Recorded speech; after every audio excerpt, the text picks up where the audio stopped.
Bom, that's it. As palmas merecidas para ele. Esse concerto gravado em 74 para divulgar o álbum Headhunters, que é um divisor de águas na carreira do Herbie Hancock. Porque ele tem uma história de vida um pouco diferente assim, de alguns músicos, né? Porque ele vem de uma família estruturada e tudo mais, e ele formação em música clássica, né? Toda a infância dele foi... ele aprendeu na escola, frequentou boas escolas e tudo mais, então ele aprendeu a tocar piano na escola. E ele foi considerado uma criança prodígio, porque ele começou a tocar piano por volta dos 5 anos e tal. Com 11 anos ele se apresentou como solista, tocando o concerto número 26 de Mozart, junto com a Orquestra Sinfônica de Chicago, que é a cidade natal dele, né? Então, e ele já então começa a chamar a atenção e tal, né? Como um ótimo pianista já muito jovem e tudo mais. Mas na adolescência dele ele não tinha nenhum contato com o jazz, assim, pelo menos não com professores de jazz, né? Ele ouvia, enfim, de outros músicos e tudo mais, mas ele era completamente ligado à música clássica. E aí ele começa a ouvir uns álbuns de um grupo vocal, que era o High Lows, que eram 4 vocalistas, então ia desde o barítono até o tenor. E aí tinha um pianista que ele gostava muito, que era o Clare Fisher, e aí com ele começa a prestar atenção no jazz e tal. Ele começa a tocar jazz como autodidata, ouvindo os álbuns desse High-Low. Aí ele vai ficando um pouco mais velho e tudo mais, vai se integrando com outros músicos, e um dia ele vai num clube noturno e ele ouve um outro pianista, né, que é o Chris Anderson, que é um pianista muito bom, mas que não ficou tão conhecido. Ele tocou com Charlie Parker, entre outros, assim. Ele era cego, e o Herbie Hancock ouve o Chris Anderson tocando uma noite, e ele vai lá e fica impressionado e implora para ser aluno dele. Então é o primeiro professor de jazz do Herbie Hancock. Com 20 anos, ele lança o primeiro álbum dele, de jazz, que é o Taking Off. E aí faz bastante sucesso. Porque também ele chama caras muito bons, né, pra tocar com ele. Tem no trompete o Fred Hubbard e no sax o Dexter Gordon, que é considerado um dos influenciadores, não apenas de Sonny Rollins e John Coltrane, né? Então ele faz sucesso, esse álbum do Herbie Hancock, e quem ouve o disco é o Miles Davis, né? Então o Miles ouve e tal, porque tem uma música que faz muito sucesso, que é o Watermelon Man, e começa a tocar em rádios e tudo mais.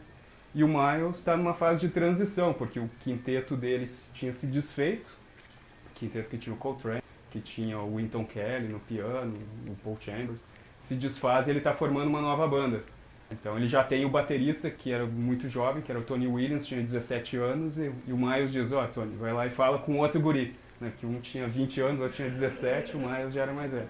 Aí os guris se encontram, né, e ele convence, então, o Herbie Hancock a entrar para a banda do Miles. E aí começa a se formar o segundo grande quinteto do Miles, que a gente assistiu no mês passado aqui, né, no Viva Jazz. E aí depois a chegar é o Wayne Shorter, que é o saxofonista. E aí é uma mudança assim também na carreira do Herbie Hancock, que daí ele começa a ficar conhecido nacionalmente, né?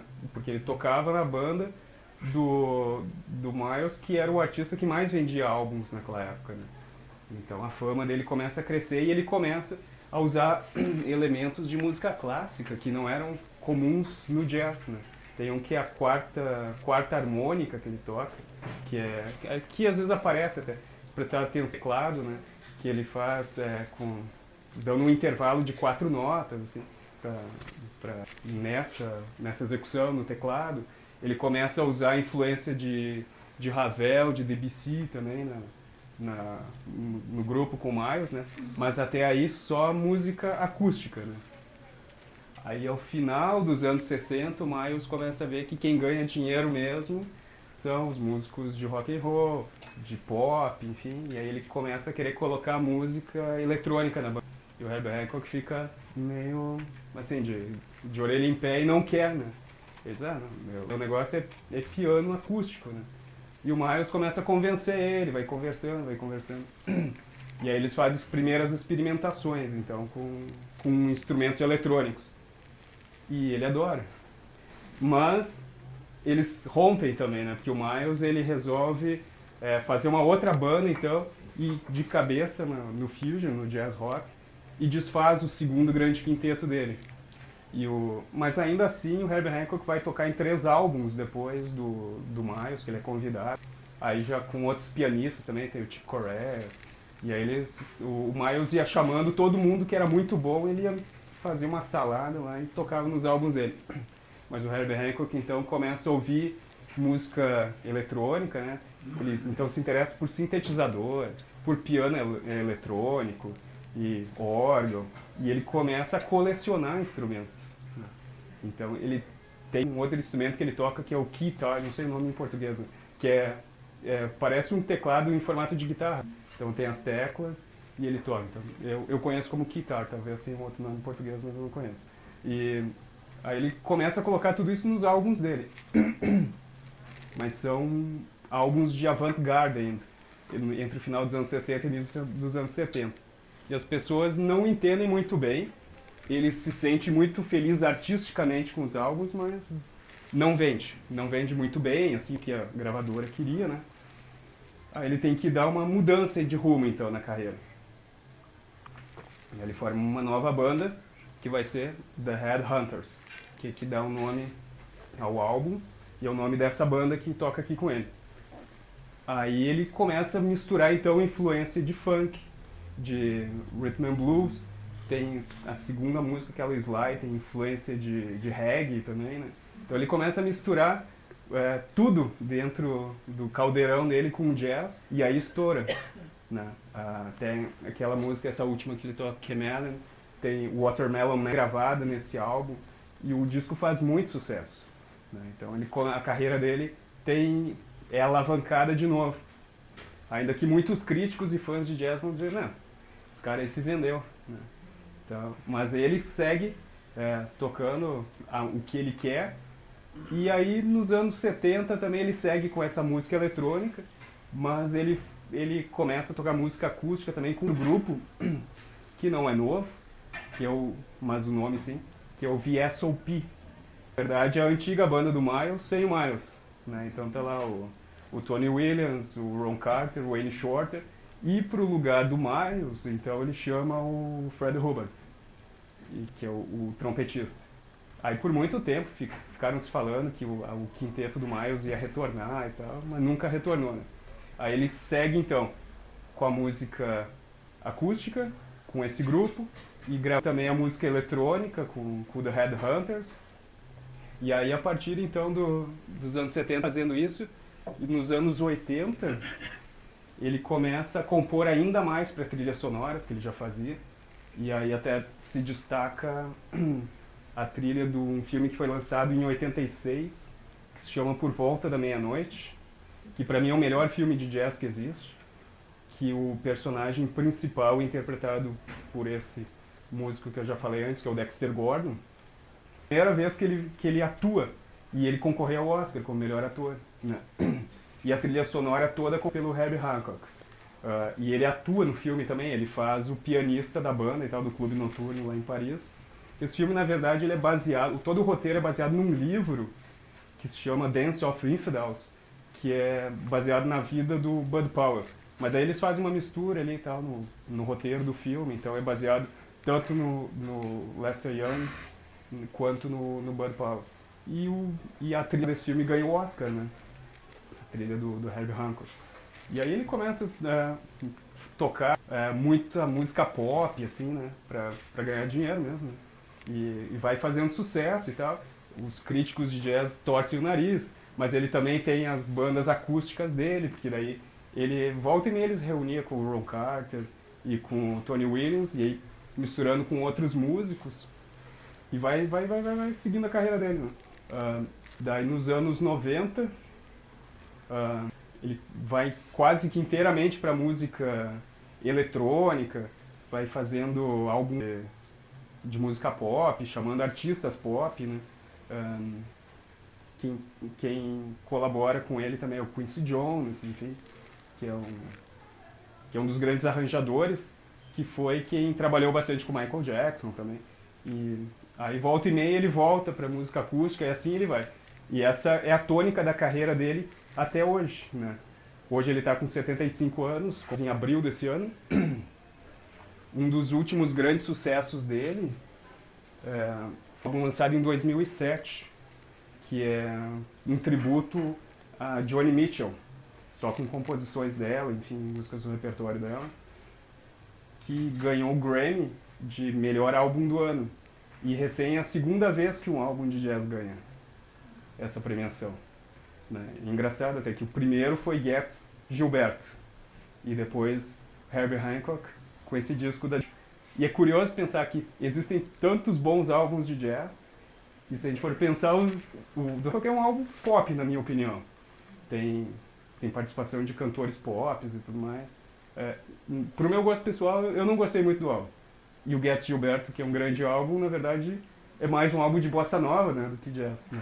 Ainda que os americanos considerem a bossa nova um tipo de jazz, e não deixa de ser, realmente. Mas não é o jazz puro, digamos assim. Né? Um álbum de jazz puro jamais ganhou a nação, que é o mais importante da música. Né? E aí isso foi em 2007 e tal. Depois ele continuou lançando outros álbuns, assim, de música pop, eletrônica, enfim. Tem um que é o Future to Future. E recentemente, eu acho que desde 2012 ou 13, ele é professor de música, professor de jazz na Universidade da Califórnia, onde ele ensina, enfim, as novas gerações, né? E assim ele vai seguindo a carreira dele, ainda participando muito assim, em álbuns de outras pessoas. Ele tem gravado menos dando o nome dele, né? Mas ele ainda continua fazendo várias participações em álbuns de outras pessoas. Assim. Então, como eu disse, agora ele tem 75 anos, é considerado uma das grandes lendas vivas do jazz ainda, né? E é um músico que foi influenciando muitos e muitas pessoas, né? E ainda tem essa... A gente ainda pode, né, de vez em quando, ver ele tocando em algum festival, alguma coisa, então é um cara que é sempre bom estar atento. Mas cuidem, assim, quando for lançar um disco dele, saibam, né, se vocês querem um disco mais pop, se querem um disco mais jazz e tal, é bom dar uma lida nas resenhas e tal, para saber o que ele está lançando, né, porque hoje é bem comum, assim, muitos artistas de jazz, né, fazem isso, né, tem que lançar um álbum mais pop para ganhar dinheiro, e um álbum de jazz mesmo para satisfação artística, assim. Né? Então isso é bem comum atualmente. Essa é uma explanação assim, que eu queria fazer a respeito do importante músico, né? E eu deixo aberto para quem quiser colaborar, comentar, enfim, qualquer coisa sobre ele, sobre jazz, sobre outro tema, enfim, fica aberto, fique à vontade. Chama a atenção nesse programa que a gente viu hoje a diversidade de instrumentos. Uhum. Que eu já não tinha visto até agora, né? Muito da percussão. Percussão toda baiana. É verdade, né? Ele é muito ligado à brasileira, do Herbie Hancock. Inclusive tem uma história curiosa. Como que foi a demissão dele do Quinteto do Miles. Foi em 68, ele estava em lua de mel, veio para o Brasil, né? Então deve ter ido lá para a Bahia, curtindo Dorival Caymmi, Gilberto Gil e tal. Aí o Miles Davis disse, não, esse cara tá ficando demais no Brasil. Aí quando ele voltou para os Estados Unidos, aí o Miles ele. Né? E outra coisa curiosa é que em 94 teve um concerto muito bonito, tributo ao Tom Jobim, que eu vou passar aqui ainda no Viva Jazz esse ano, que ele foi quem fez os arranjos e tudo mais, né? Ele foi o apresentador e tal. Então é um tributo ao Tom Jobim enquanto ele ainda estava vivo. Foi gravado em 94, no ano da morte do Tom Jobim. Né? Então são os grandes músicos de jazz prestando tributo a esse grande compositor da música lá, não só brasileiro, né, mas reconhecido no mundo inteiro, né, como um dos grandes compositores do século XX, que é o Antônio Carlos. Então, tem essa ligação, né? E aí por isso de usar esses vários instrumentos que a gente vê na música baiana, né? Esse foi de que ano? 1974 gravado. É. Então dá pra ver, inclusive, pelas vestimentas dele, né? Com cabelo e tudo Dá mais. pra identificar. E também pela forma como o vídeo é editado, né? Que hoje eu acho até cafona, que abre, expande e tal, troca. Bem É muito os diferente anos dos outros, 70 aquilo, né? É. Mas é bacana. Ah, sim, eu também. E aqui curtindo um monte, curtindo o ritmo e tal, batendo com as mãos nos meus instrumentos imaginários. Muito bacana.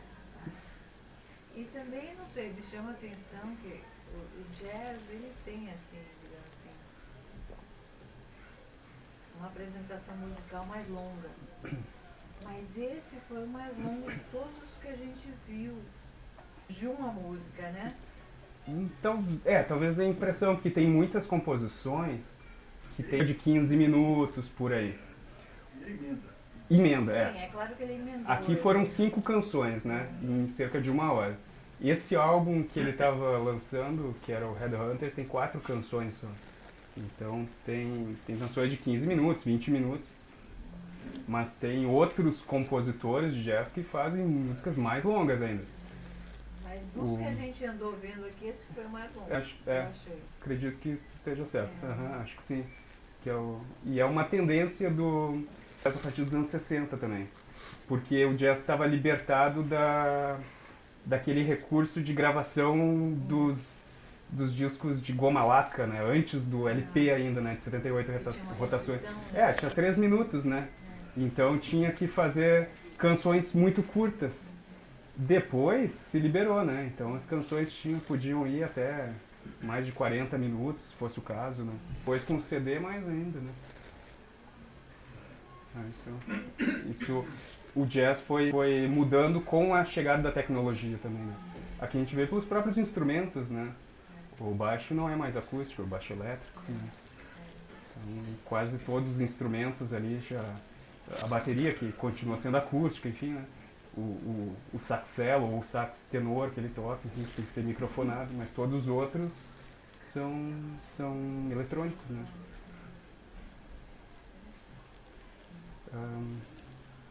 Mais alguém quer contribuir com opinião, falar alguma coisa? Fique à vontade. Eu acho interessante notar que essa formação do Herbie Hancock, ela é experimental. Ela parte um pouco do que você falou. Ele aqui claramente está partindo para uma formatação e uma formulação diferente de jazz. Eu acho que essa formação se calca muito no ritmo, em primeiro lugar, na instrumentação eletrônica, que você já falou, e isso aí é uma diferença grande do que veio antes. Você vê que ele está ali com 4 teclados no mínimo. Sim. E Tem às vezes você até pensa que sabe bem qual que ele vai tocar. Porque ele tem tecnologia demais ali à disposição, ele não vê como fazer. Mas o que ele sabe é que ele está propondo uma nova música. Então, fortemente ritmado, né? Porque isso é um pouco a fusion. Sim. Aqui a gente vê bastante, como a gente disse, né? Tem influência do reggae, influência do funk bastante. E, então essas duas coisas, o ritmo, e também uma harmonia ousada. Ele faz uma harmonia ousada. E às vezes sai muito bonito. Essa música chamada Butterfly, Sim. era a signature tune, né? Não sei como dizer, o referencial maior de da principal rádio de jazz de Los Angeles da época. Assinatura. É prefixo, né? Era o prefixo da rádio, era esse.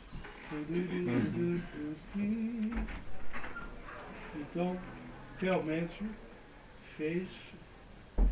cara conseguiu uma projeção muito com esse disco, com esse álbum.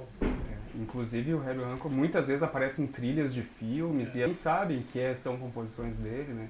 Cantaloupe Island, Watermelon Man, entre outros. Então isso é interessante notar. Também interessante, um pouco do que você falou aí, que outro dia eu liguei a televisão e tinha uma grande orquestra, não me lembro exatamente qual era, e o solista era o Herbie Hancock tocando Rhapsody Ah, é. of Gershwin. Tava passando até há pouco tempo no canal Arte 1, É, exatamente. né? Ele tocou Rhapsody in Blue do Aí Gershwin. já, Uhum. cabelo duro. É de 1900, aliás, é de 2011 essa gravação. E ele, na mesma época, também ele saiu em turnê com o Lang Lang, que é o pianista de música clássica chinesa, que faz bastante sucesso e vende muitos CDs atualmente, né? É, Então, quer dizer, ele continua também. Há uns poucos anos, assim, na década de 2010, essa que a gente está, ele voltou também a tocar mais música clássica também. é isso, o Herbie Hancock, sem dúvida, é um músico muito famoso e mesmo importante. E versátil, né? Que ele conseguiu transitar por diversos gêneros também. Né? É. Esse álbum terá sido, como você falou, terá tido uma importância especial. Ele é um pouco paulificante em algumas passagens. O saxofonista não é muito bom. É que tem a eletrônica em si, ela acaba sendo repetitiva, né? Então, o que acontece aqui, a gente vê... eu até não diria que ele não é bom. Ele tocava vários instrumentos, ele dominava vários instrumentos de sopro. Só que para a música, a composição, no fusion, vai se usar o sax, assim como se usa no rock, né? Se a gente for pensar grandes canções rock que usam sax, como por exemplo Waiting on a Friend dos Rolling Stones, são muito repetitivas. É diferente do jazz, né? O jazz, o saxofonista, que é o que a gente vai ver na semana que vem com o John Coltrane, ele pega o saxofone e a música flui. Na música pop, no fusion, não é bem assim, né? Ele é muito repetitivo, pode ver nos teclados também, né? E vai repetindo. E às vezes a introdução, eu estava ouvindo esse álbum, a introdução às vezes tem 1h30 só de repetição, porque isso é típico da música pop. A música pop repete muito, né? Tem aquela formatação, estrofe, estrofe, refrão, estrofe, refrão, refrão. E o jazz não se limita só a isso, né? Mas quando mistura, acaba que vai por esse caminho. Eu estava me referindo um pouco na parte de improvisação, porque ele não é muito invertido o saxofonista. Tanto assim que isso aqui é 74, Sim. são 41 anos. A gente não ouviu mais falar desse cara, né? Ele fez durante os anos 70 com isso, mas realmente não foi um dos músicos que acabou se tornando conhecido. É isso. É isso? Ok.